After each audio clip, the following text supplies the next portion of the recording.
Hello, this is Martin, and I was riding beside this rally here, so I stopped, and this is going to be my Master of Science for an Ecocentric Worldview vlog for September 1st, 2022. And I am here with... Dave Carter. Hi Dave, hey, your shirt is cool. I don't think I've seen it before. Yes, it's a commentary on our leadership that we have in Canada right now. And I think it's important to keep humor forefront in this, because there's a lot of very serious matters that are happening, but if we can approach them with some humor, I think it helps. That is a very good balance I try to incorporate, not just to pass on a message, but for my own resilience as well. Great. So before we began this video, we talked about the topic of ecocentrism, and something we might have in common for this subject, and you'll have to speak louder when you speak, is what is your opinion of changes that our species needs to do to survive on this planet and hopefully not harm the rest of the life forms on this planet? Well, two things that I think that are being largely overlooked in our balance with nature. One of them is our continuing on warfare, the investments in materials, manpower, our resources that are going into warfare, when we could be using this for better purpose. It's something that is just, to me, so obvious. Here we're building battleships, jets, and all of this very expensive equipment that has destruction as its purpose. This goes contrary to our survival on the planet. The other issue that I think is largely underplayed in our society is what's called planned obsolescence. And that is things that are built to be obsolete, to be disposed, and this is epidemic. We have everything from our household appliances, automobiles, things are manufactured in a way. And this is, David, this is a cultural pattern. It's not like it's planned. It's not like these appliances are made to be biodegradable.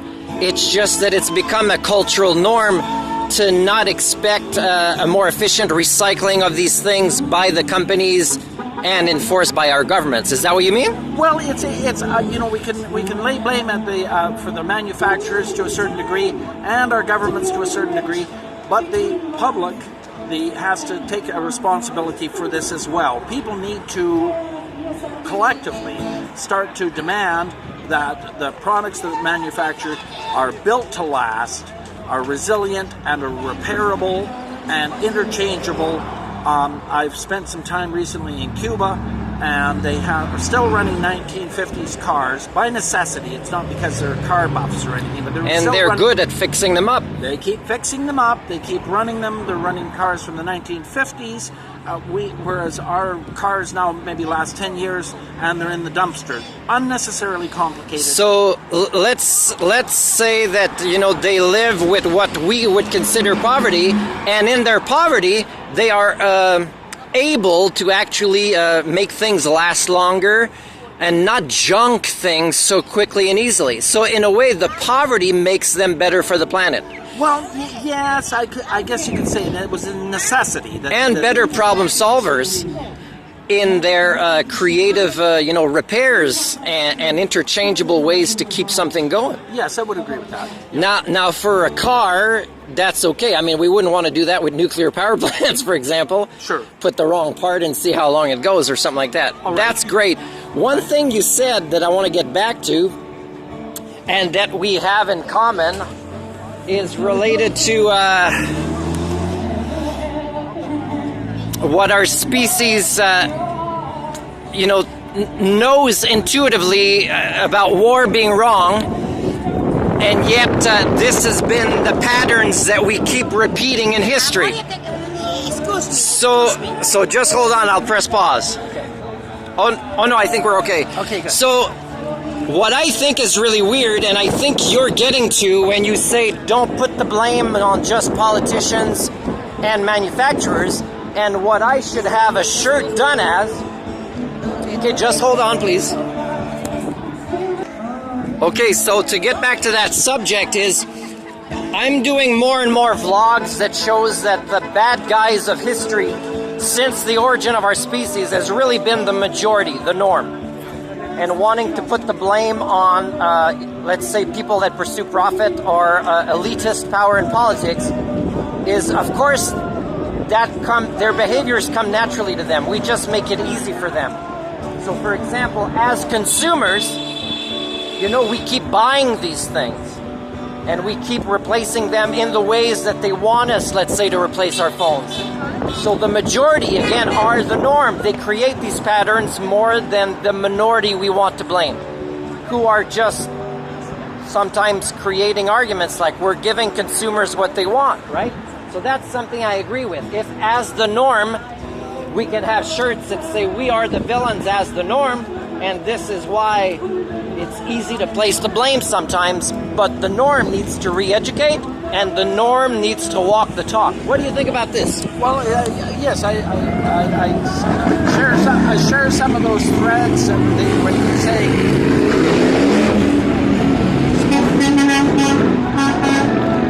background noise.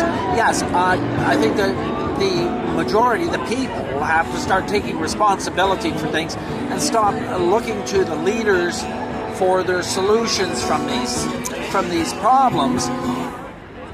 If we collectively start to demand, for example, that we have products that are built to last, cars that are built to last, and so forth, then we're moving towards a solution with that.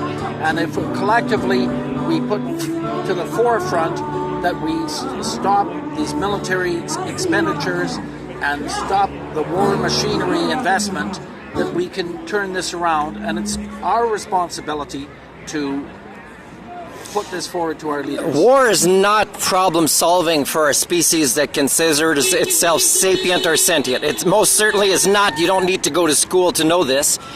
And also wars prepare for later wars, right? They don't not only not develop problem solving skills, but they create scenarios that bring other wars in the future. So it's one of the ways to see how far our species has failed when we think we're the best we've ever been, and we still engage in these failure-type species behaviors. Right. So, yeah, and all the mining that is required and the heavy machinery that will be lost at an even faster rate before, it burns before it can be fixed, a tank, right? It's a total loss. Yes. Those kind of behaviors show that, again, as I've said, we're not even in the top 10 smartest species on this planet. So it's a scary thing to see the escalation of this at this stage of what we would consider is an evolved primate's behaviors. Yes. So that's pretty sad. But I want to get back to, the norm. Like if the norm, let's say ignores the failings or the successes of Trudeau, yes, but focuses on their own behaviors, then that's a more powerful force, which also this guy will need to follow as the majority creates these changes in paradigms. For example, not even buying vehicles, doing more cycling, more carpooling, creating bartering communities that don't need as many cars, for example, yes, to serve the purpose, right? Like not everybody needs a truck if they use the truck 3 times a year as a truck, right? Yes. So again, when we act, instead of waiting for him to save our kids' generation when we have kids, is we have to problem solve ourselves. Yes. And we have to do this now and not wait and just observe later what our choices make in the political realm, just as a habit, because really they're not in power. The majority have always been in power, right? Well, yes. But the majority have been the bad guys. He's just somebody that's easy to blame. Yeah, so I've heard it described as a face to hate. It's one of the descriptions. Trump is a generic product of his time for his culture. He's not the bad guy. He's just the mascot of a large number of citizens of the USA. So to hate him is to hate most of themselves in the USA. Yeah. What else would you like to... Do you want to mention this group again that I didn't even know about when I passed here today? Oh, yeah. Well, the group here is largely focused on the what I would describe as the COVID phenomenon. Yep. And what has come up through the COVID phenomenon with respect particularly to the mandates that the government has instituted and the people have followed. And there's allegations that these mandates have caused more harm than good and continue to cause more harm than good. There's a list as long as your arm of the increase in suicides, in depression that people have experienced. And linked specifically to COVID? Linked specifically to the mandates that have been instituted. Okay, yes, yes. Mandates that have been instituted. That limit people's freedom of activities, for example. Freedom of activities, freedom of association, freedom of to work. There's been just a whole number of different things that have had fallout as a result of the mandate. And this group has been mostly following that subject, and I can see a lot of the signs are majoritively, I would say, linked to COVID mandates and vaccines. COVID, the mandates, the vaccines, and also now things that are tied into that. For example, a digital identification which is coming, and there's some serious problems with these things as far as our ability to travel, our ability to act freely, our ability to not be tracked everywhere we go, to our own personal privacy and freedom overall. So it's something that we collectively want to bring to light and bring into the open sphere of debate and discussion to get this information out. David, can I give you my opinion about COVID-related vaccines and why I could or could not support a group based on what they were saying? Okay. So I've said this in previous vlogs, is the vaccines were designed a specific way to reduce serious illness or death so as to alleviate the stress on medical systems. Because it's really like a flu on top of another flu when most societies of the world have limited resources that are easily overburdened in the medical system. And the vaccines have successfully done this. But why I would not support, let's say, a group talking about COVID vaccines is if they do not talk about fixing the elitism and greed and the both private and public sectors mixed into the medical system. Because the root is there, is make it affordable to train new doctors, make it supported with tutoring to have new doctors, just change the way we do our medical system. And then vaccines like this won't freak out politicians or people that work in the medical field. And also we have to live healthier lives that we could withstand more illnesses as individuals.